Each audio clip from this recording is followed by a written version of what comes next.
శ్రీమాత్రే నమః. అందరికీ కూడా ఆ అమ్మవారి ఆశీస్సులు ఉండాలని మనస్ఫూర్తిగా ఆ తల్లిని వేడుకుంటూ ముందుగా అందరికీ కూడా హనుమాన్ జయంతి శుభాకాంక్షలు. ఈ రోజు స్వామివారి కథలను విని స్వామి అనుగ్రహాన్ని పొందుదాం. పూర్వం సుందరి అని ఒక పట్టణం ఉండేది. అది పేరుకు తగిన విధంగా సర్వాంత సుందరంగా చక్కగా వర్ధిల్లుతూ ఉండేది. అందులో మైంద్రుడు అనే ఒక బ్రాహ్మణుడు ఉండేవాడు. చక్కగా వేదశాస్త్రాన్ని కూడా బాగా చదువుకున్నవాడు. అతనికి హనుమాన్ మంత్రం అంటే ఎంతో ప్రీతి. అన్నిటి సారం అందులోనే ఉందని తెలుసుకుంటాడు.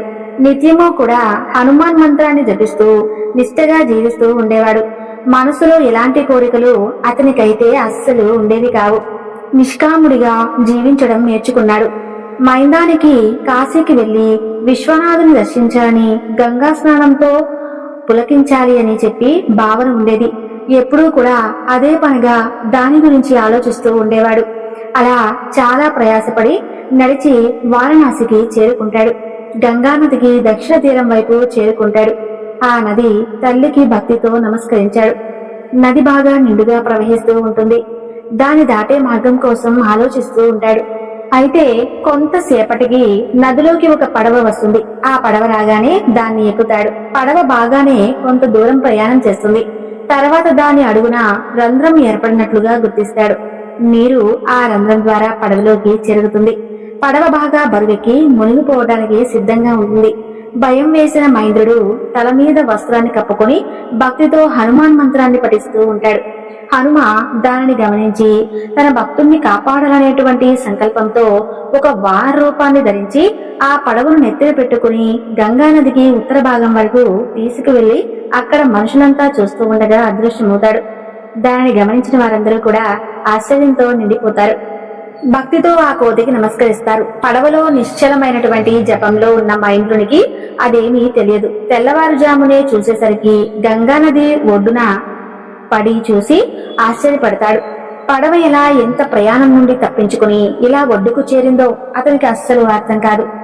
అప్పుడు ఒడ్డున ఉన్నటువంటి ఒక మనిషి ఒకే ఒక మహావానరం యొక్క పడవను తల మీద మోసుకుని ఇలా ఒడ్డుకు చేర్చి వెళ్లిపోయింది అని చెబుతాడు. మైంద్రుడికి బాగా ఆశ్చర్యం వేసి, అయ్యా, మీరు నిజంగా గొప్ప పుణ్యాత్ములు.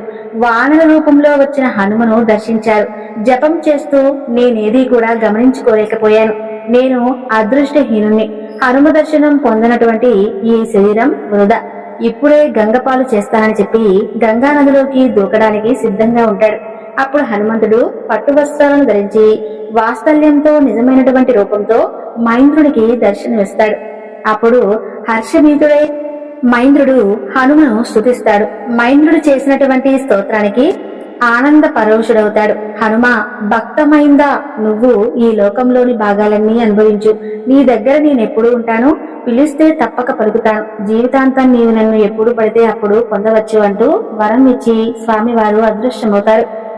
ఇక మైంద్రుడు భక్తితో జీవించి ఉన్నంతకాలం సంతోషంగా జీవించి అన్ని సుఖాలను పొంది చివరికి హనుమాన్ మంత్రఫలం వల్ల కైవల్యాన్ని పొందుతాడు. పూర్వకాలంలో గంగానది ఒడ్డున కపిలుడు అనే ఒక ఉత్తమమైనటువంటి బ్రాహ్మణుడు ఉండేవాడు. అతను వేదాంగ విదుడు. దైవాన్ని నమ్మి నిష్కల్మషంగా సంసారాన్ని పోషించుకుంటూ ఉంటాడు. ప్రతిరోజు కూడా గంగా స్నానంతో పవిత్రుడవుతూ ఆ నదిలోనే హనుమంతుని యొక్క షోడశాక్షర మంత్రమైనటువంటి ఓం శ్రీ సువచ్చల వల్లభ హనుమతే స్వాహ అనే మంత్రాన్ని ఇష్టంగా ధ్యానం చేస్తూ ఉండేవాడు. అలా అవసరమైనటువంటి కైవల్యాలన్నీ కూడా సంపాదించుకుని ఇంటికి వెళ్లేవాడు కపిలుడు. అయితే అతనికి అనుకూలత అయినటువంటి భార్య చక్కగా ఎలాంటి చింతలు లేకుండా గుట్టుగా సంసారాన్ని గడుపుతూ ఉండేది. అసంతృప్తి అనేది లేకుండా ఆ కుటుంబం ఎప్పుడూ కూడా సంతోషంగా జీవనాన్ని సాగిస్తూ ఉండేది. గంగా స్నానం, హనుమ జపంతో జీవితానికి సార్థకత్వం పొందుతున్నటువంటి ఆ కపిలుడికి ఒకరోజు మనోహరుడు భక్త వత్సల్యుడు రామబంటు భక్త శిఖామణి ప్రత్యక్షమవుతాడు. హనుమంతుడు 4 భుజాలతోనూ చంద్రకాంతితోనూ తెల్లని యజ్ఞోపవీతంతోనూ నవరత్నాలతో ఉన్నటువంటి కుండలతోనూ ముత్యాల హారంతోనూ స్వామివారు ప్రత్యక్షమవుతారు. స్వామిని చూసిన ఆనందం ఆ కపిలుడు దివ్యమైనటువంటి స్తోత్రాలు చేసి పులకితుడవుతూ ఉంటాడు. ఆనందంతో మాటలు కూడా రావు. అతను కొంతసేపటికి తేరుకుని ఆశ్చర్యం నుండి తేరుకున్నటువంటి కపిలుడు, స్వామి హనుమ, నిన్ను చూసి నా జన్మ ధన్యమైంది. స్వామి, ఇక నాకు నా గృహం మీద ఎలాంటి విచారం లేదు. నేను భక్తితో సమర్పించేటువంటి ఈ యొక్క ఫలపుష్పాలను స్వీకరించు అంటూ ఒక గొప్ప స్తోత్రం చేస్తాడు కపిలుడు. ఆ స్తోత్రానికి ఉన్నటువంటి అర్థం ఏమిటి అంటే, సూర్యదేవుని పుత్రిక సువర్చల నీ భార్య, నువ్వు కట్టింది బంగారు బట్టలు, కుండలాలు, రత్న మాణిక్యాలతో విరజిల్లేవి, మెడలో తెల్లని ముత్యాల హారం, సుగ్రీవుడు, అంగదుడు, గంధమాధవులు ఇలా మొదలైనటువంటి హేమీలు నిన్నెప్పుడూ కొలుస్తూ ఉంటారు. నువ్వు సంపూర్ణ కాముడివి, నీకు నేనేమిచ్చి సంతృప్తి చెందించను? స్తోత్రం యొక్క భావన అన్నమాట. స్తోత్రాన్ని ఆలకించినటువంటి ఆంజనేయుడు కపిలుడికి రాగాలు ఏమీ లేవని, కేవలం మోక్షం మాత్రమే అతనికి ఉన్నటువంటి అభిలాష అని తెలుసుకుంటాడు. ఇక కపిలుడు హనుమతో అతని వెంట ఉన్నటువంటి పరివారం ఎవరు, వారి వివరాలు ఏమిటి తెలియజేయాల్సింది అంటూ ప్రార్థిస్తాడు. అందుకు అనుగ్రహించినటువంటి హనుమ, కపిల పర్వతం వలె శరీరం ఉన్నవాడు గంధమాధవుడు, గాలికాడి ధాతువులతో బంగారు అరటి తోటలతో శోభిస్తూ ఉంటాడు. మిగిలిన వారందరూ మహామాహులేనని చెప్పి వారందరూ కూడా తనకు ఇరువైపులా ఉండే పాశ్చాదులేనని వారు జాంబవంతుడు, వినతుడు, నీలుడు, పనసుడు, సువేషణుడు, మైంద్రుడు, ద్వితుడు అంటూ వివరిస్తాడు. వారందరూ కూడా మహాబాల్యాత్తులు, కార్యదర్శులు అని చెబుతాడు. కపిలుణ్ణి ఆప్యాయంగా పిలుస్తూ, కపిల, రోజు నువ్వు నాకు అభిషేకం చేసి ధూపదీప నైవేద్యాలు సమర్పిస్తున్నావు. నీ అభిషేక జలమంతా కూడా ఒక ఏరుగా మారింది తెలుసా? దానికి నేను బాలసాగరం అని పేరు పెడుతున్నాను. అందులో ఎవరైతే స్నానం చేస్తారో వారు పవిత్రుడు అవుతారు. వారికి ఉన్న కోరికలన్నీ తీరుతాయి. ముందుగా నా భక్తులైన వారిని పూజించి తర్వాత నన్ను పూజించాలి. నా భక్తులకు అవమానం జరిగితే నాకు అవమానం జరిగినట్లే. నా అవతారాలు, రూపాలు వేల కొద్దీ ఉన్నాయి. ఎవరైతే ఏ భావంతో ఏ రూపాన్ని అయితే ధ్యానించి నన్ను పూజిస్తారో వారికి ఆ రూపంతో నేను తప్పక అనుగ్రహిస్తాను అంటూ ఆశీర్వదించి హనుమ తన యొక్క పరివారంతో సహా అదృశ్యమవుతాడు. ఇక కపిలుడు మారుతిని పదే పదే ధ్యానిస్తూ నిత్య పూజ పూర్తి చేసుకుని ఆనందంతో ఇంటికి ఏ రకమైనటువంటి కూరగాయలు కూడా తీసుకుని వెళ్లకుండా ఇంటికి చేరుకుంటాడు. జరిగినటువంటి విషయమంతా కూడా భార్యకు పోసుగుచ్చినట్లు తెలియజేస్తాడు. ఆమె చాలా సంతోషించి ఆంజనేయుని దర్శనం లభిస్తే ఇక ఎలాంటి లోటు ఉండదని చెప్పి, ఏమీ తీసుకురాకపోయినందుకు బాధపడవద్దులే అని చెప్పి తన భర్తను ఊరడిస్తుంది. అయినప్పటికీ పిల్లల ఆకలి చూసి, వారికి బట్టలు లేకపోవటం చూసి మనసులోనే బాధను బయటకు కనిపించకుండా కాసేపు బాధపడుతూ ఉంటుంది. తరువాత, స్వామి, మీరు నిత్యము స్నాన సంధ్యలు విధి తప్పకుండా చేస్తున్నారు కదా, వేద శాస్త్రాలన్నీ కూడా చక్కగా మీరు చదివే ఉన్నారు. అంత మాత్రం చేత మన ఆకలి తీరదు కదా. మా తండ్రికి మీకున్నటువంటి అసమర్థత ఏమిటో తెలియక నన్ను మీకిచ్చి పెళ్లి చేశారు. మన పిల్లలకి కాని నాకు కాని సరైనటువంటి బట్టలైనా ఉన్నాయా? లేవు కదా. చిరిగిన వాటితో కాలక్షేపం చేస్తున్నాం. అడవిలో దొరికే కందమూలాలే మనకి ఎంతవరకు ఆహారం అయ్యాయి. మన దరిద్రాన్ని తీర్చలేని ఆ ఆంజనేయుడు భజనతో ఎందుకిలా జీవితాంతం గడిపేస్తున్నారు? ఫలితం ఏమిటి? ఎక్కితే ముందుకు నడవని గుర్రాన్ని ఎవరైనా కానీ విడిచేస్తారు. మీరు ఇంకా హనుమని పట్టుకుని పాకులాడుతూ ఉన్నారు. వదిలిపెట్టి మరెవరినైనా ఆశ్రయించండి అంటూ అతను ఇష్టారంగా మాట్లాడుతుంది. ఆ మాటలు భరించలేక భగవంతుని దూషించడం పాపం అంటూ హితవు చెప్పి అతను లోపలికి వెళ్లిపోతాడు. అంతలో హనుమ ప్రత్యక్షమవుతాడు. జరిగిందంతా కూడా కపిలుడి ద్వారా తెలుసుకుంటాడు. విచారించవద్దని చెబుతాడు. అతని భక్తికి సంతోషించానని దరిద్రం పోవటానికి ఒక మార్గం చెబుతాడు. వాళ్ళ ఇంటి వెనుక ఒక రేగు చెట్టు ఉంటుంది. ఆ రేగు చెట్టు మొదట్లో ధనురాశిలాగా పోసి ఉందని, దానిని తెచ్చుకుని అనుభవించమని భార్యతో చెప్పమని చెప్పి అదృశ్యమవుతాడు మారుతి. ఆ విషయం భార్యకి చెబుతాడు. ఆమె అస్సలు నమ్మదు, మోసమని అంటుంది. నిజంగా మన మీద మీ ఆంజనేయుడికి అనుగ్రహమే ఉంటే ఆయనే ఆ ధనాన్ని తీసుకుని వచ్చి మనకి ఇచ్చేవాడు కదా అంటూ విసుక్కుంటుంది. అతని మనసు తీవ్రంగా క్షోభిస్తుంది. ఆ రాత్రి కపిలుడు భార్య నిద్రించిన సమయంలో హనుమ రేగు చెట్టు కింద ఉన్నటువంటి ఆ ధనురాశులతో ఉన్న పెట్టెను బయటకు తీసి దాన్ని తన శిరస్సు మీద ఉంచమంటూ కపిలుడికి చెబుతాడు. కపిలుడు భయం కంపితుడై అంత బరువు ఉన్నటువంటి ఆ పెట్టెను తాను హనుమ శిరస్సు మీద పెట్టలేనని చెప్పి ఏడుస్తాడు. క్షమించమంటూ ప్రార్థిస్తాడు. కపిలుని యొక్క నిష్కల్మషమైన భక్తికి చాలా సంతోషించి ఆ పెట్టెను స్వయంగా తానే నెత్తిపైకి ఎత్తుకొని నిద్రపోతూ ఉన్నటువంటి ఆ కపిలుడు భార్య దగ్గర ఉంచుతాడు. ఆప్యాయంగా కపిలుని దగ్గరకు తీసుకుని కౌగిలించుకుంటాడు. నీకు ముక్తిని, తగినటువంటి యోగ్యతను ఇస్తున్నాను, ఇదే నీకు చివరి ధనం అని చెప్పి స్వామి అదృశ్యమవుతాడు. మరునాడు ఉదయం కపిలుడు భార్య నిద్రలేచి తన ముందున్నటువంటి అనంత ద్రవ్యరాశితో ఉన్న ఆ పెట్టెను చూసి ఆశ్చర్యపోతుంది. తనను క్షమించమంటూ భర్త కాళ్ళ మీద పడుతుంది. నేను చేసినటువంటి దైవాపచారానికి మన్నించమంటూ హనుమను అనేక విధాలుగా ప్రార్థిస్తుంది.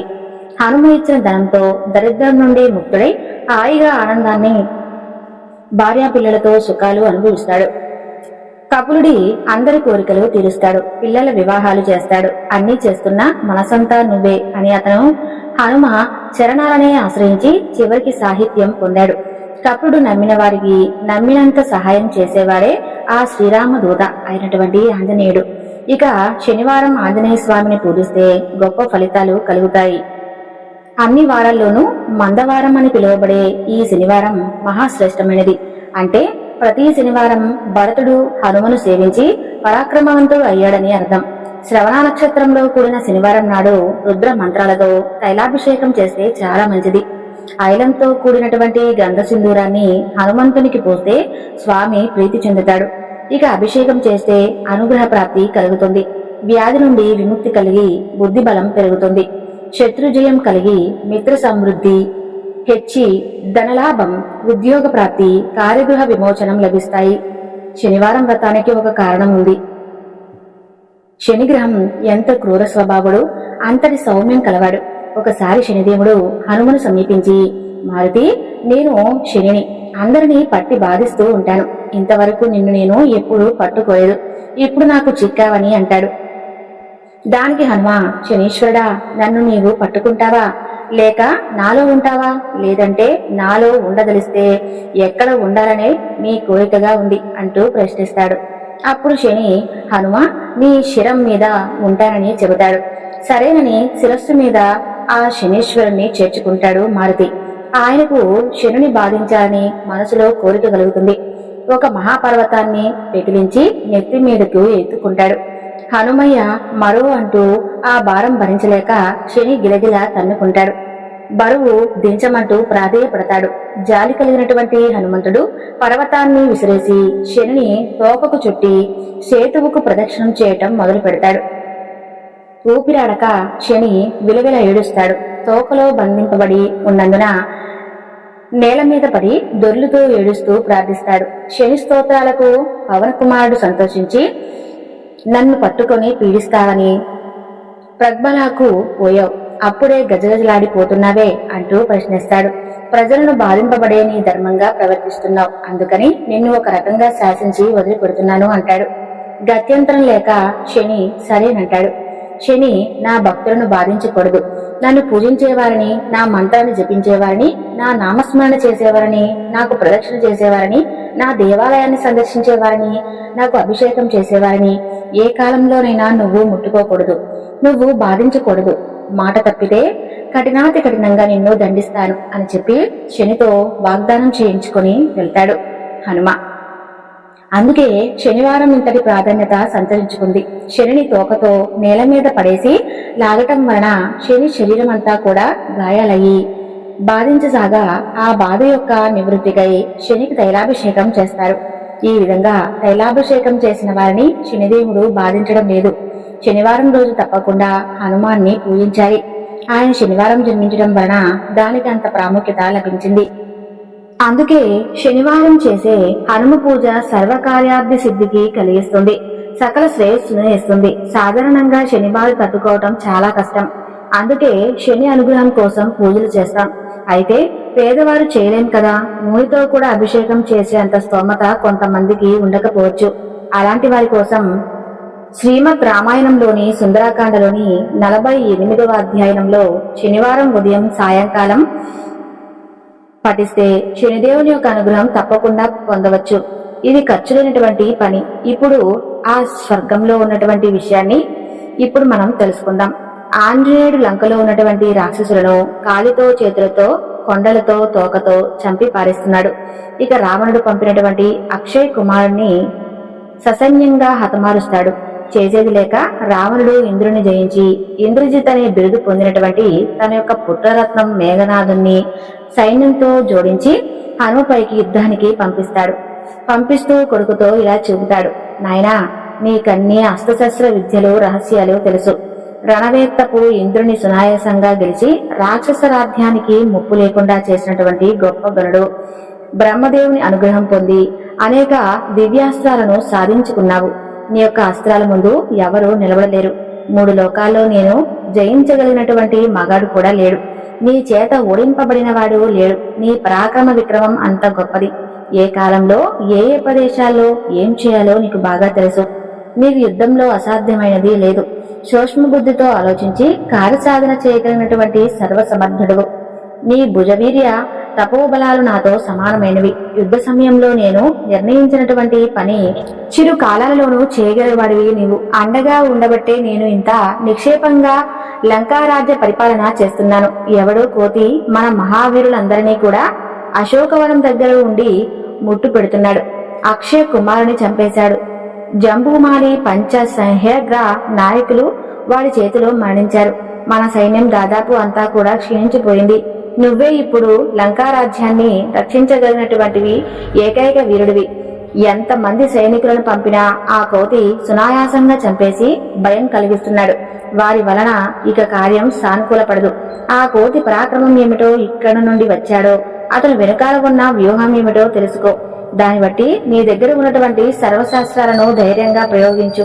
వాడిని వధించడం తక్షణ కర్తవ్యం. నువ్వే తగినవాడివి. నిన్ను పంపడం నాకు సుతరాము. ఇష్టం లేకపోయినా తప్పనిసరిగా పంపవలసి వస్తుంది. లంకారాజ్య భవిష్యత్తు అంతా నీ చేతిలోనే ఉంది. విజయం సాధించి తిరిగిరా. నా ఆశీస్సులు, లంకావాసుల ఆశీస్సులు నీకు లభించుగాక అని చెప్పి ఉత్సాహపరిచి ఇంద్రజిత్తును పంపిస్తాడు.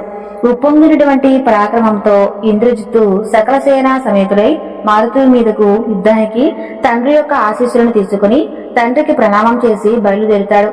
అలా ఉప్పొంగే సముద్రంలా ఉంటాడు. గరుత్మంతుని వేగంతో కదులుతాడు. 4 ఏనుగులు ఉన్నటువంటి రథాన్ని ఎక్కుతాడు. సుక్షితులైనటువంటి వీలుకాంధ్ర వెంట పెట్టుకుంటాడు. హనుమ ఉన్నటువంటి ప్రదేశానికి క్షణాల్లో చేరుకుంటాడు. అప్పుడు 10 దిక్కుల్లో దుస్తుకుణాలు కలుగుతాయి. క్రూర మృగాలు అరుస్తాయి. వీరిద్దరూ యుద్ధాన్ని చూడాలని మునులు, సిద్ధులు, సాధ్యులు, దేవతలు అందరూ కూడా ఆకాశ వీధిలో ఉత్కంఠంగా చేరుకుని చూస్తూ ఉంటారు. ఇంద్రజిత్ విచిత్ర ధ్వని కలిగే విధంగా అనుష్టాంకారం చేస్తాడు. హనుమ ఇంద్రజిత్తులు యుద్ధం ప్రారంభిస్తారు. అతి వేగంగా ఇంద్రజిత్ బాణప్రయోగం చేస్తుంటాడు. మహాకాయుడైనటువంటి ఆంజనేయుడు వాటిని ముక్కలు చేస్తుంటాడు. ఆకాశ మార్గంలో సంచరిస్తూ అతనికి అందకుండా ఆ సహనాన్ని కలిగిస్తుంటాడు. ఎన్నో రకాల తరాలను లవంగంగా సంధిస్తూ ఉంటాడు. రావణపుత్రుడు వాటిని అతి తేలికగా తప్పించుకుంటూ ఉంటాడు. వాయుపుత్రుడు అతని బాణధ్వని, రథధ్వని, బేరీల ధ్వని ఆకాశంలోకి అందనంత ఎత్తుకి ఎగిరి తప్పించుకుంటూ ఉంటాడు. మారుతి ఒకరికొకరు తీసుకోకుండా యుద్ధం చాలా సేపు చేస్తారు. ఎంత చేసినా హనుమ అంతర్యం ఏమిటో అతనికి అస్సలు అర్థం కాదు. అతని అతిశక్తివంతమైనటువంటి బాణాలని వ్యర్థమవుతాయి. అలా హనుమంతుణ్ణి ఇసుమంతైనా ఏమీ చేయలేకపోతాడు. హనుమాన్ని ఓడించడం అసాధ్యం అని ఇంద్రజ్యోతి నిర్ణయించుకొని వస్తాడు. మరి ఉపాయం బ్రహ్మాస్త్రం ప్రయోగించి హనుమను బాధించాలని నిశ్చయించుకుంటాడు. మంత్రపూతంగా బ్రహ్మాస్త్రాన్ని హనుమపై ఇంద్రజిత్ ప్రయోగిస్తాడు. హరివీర భయంకరుడైన హరివీరుడు బ్రహ్మాస్త్రానికి లొంగి బాధింపబడతాడు. ఇది బ్రహ్మపూర్వం ఇచ్చినటువంటి శాపం అన్నమాట. అయితే అది తాను ఏం చేయదన్నటువంటి సంగతి కూడా జ్ఞాపకం వస్తుంది. నమస్కరించి బంధువుడవుతాడు. ఆ యొక్క బ్రహ్మాస్త్రం బంధం తనకు మేలే చేస్తుందని, రావును చూసే అవకాశం కలుగుతుందని, దాంతో అతని పరాక్రమం వ్యూహం తెలుసుకోవచ్చని చెప్పి భావిస్తాడు. అలా రాక్షసులు బలత్కారంగా పట్టిలాగుతున్నా ఏమీ మాట్లాడక తప్పించుకునే ప్రయత్నం చేయటం అతని నిర్వీర్యం చేస్తూ అతను గమనించి రాక్షసులు హనుమను గొలుసులతో, నారా వస్త్రాలతో కట్టేశారు. బ్రహ్మవరం పనిచేసింది. బాధింపబడగానే బ్రహ్మాస్త్ర ప్రభావం విడిచిపోయింది. వేరే బంధం ఉంటే బ్రహ్మాస్త్ర బంధం పనిచేయదు. అది హనుమకు మాత్రమే తెలుసు. ఇక ఈ విషయం ఇంద్రజిత్ అర్థం చేసుకుంటాడు. తన కష్టపడి బాధించిందంతా కూడా అర్థమైందని దుఃఖిస్తాడు. ఇక మాయాకపిలుడు వల్ల లంకారాజ్యానికి వినాశం తప్పదు అని ఊహిస్తాడు. ఏమీ చేయలేక మౌనంగా తండ్రి దగ్గరకు సైన్యం హనుమను ఈడ్చుకొని వస్తుంటే అక్కడకు చేరుకుంటాడు. విషయాన్ని అంతటినీ కూడా తండ్రికి వివరిస్తాడు. హనుమను చూసి రాక్షసులందరూ కూడా చంపండి నరకండి అంటూ అరుస్తుంటారు. హనుమ రావు సింహాసనం దగ్గరకు వెళ్తాడు. అక్కడ పెద్దలందరికీ కూడా పేరుపేరా చూస్తాడు. రావణుడు మంత్రులతో ఈ కోతి ఎందుకు వచ్చిందో తెలుసుకోండి అంటూ ఆజ్ఞాపిస్తారు. వారు హనుమను వివరాలు అడుగుతారు. అప్పుడు హనుమంతుడు, నేను శ్రీరామ బంటును, హనుమ నామదేవుడిని, సుగ్రీవుని మంత్రిని, సీతామాత శ్రీరాముని ఇల్లాలు. నువ్వు అపహరించావని తెలిసి మా రాజు నన్ను వెతికి ఆమె జాడ తెలుసుకోమని తక్షణ దిక్కుకు పంపితే ఇక్కడ ఉందని తెలుసుకొని లంకకు చేరుకున్నా. దుస్థిరమైనటువంటి సముద్రాన్ని అవలీలగా దాటాను. ఇది నా శక్తి కాదు, శ్రీరాముని యొక్క దివ్యమైనటువంటి విభూతి మాత్రమే అని చెబుతాడు. కాబట్టి శనిపీడ బాధితుడు శనివారం నాడు సుందరాకాండలో ఉన్నటువంటి యొక్క 48వ సర్గును భక్తితో ఎవరైతే పఠిస్తారో వారికి ఉన్నటువంటి సకల పీడలు కూడా తొలగిపోతాయి. ఇది శనివారం మహిమ. చూసారు కదండి. ఈ కథ మీకు నచ్చితే తప్పకుండా లైక్ చేసి జై హనుమ అని చిన్న కామెంట్ చేయండి. Thank you.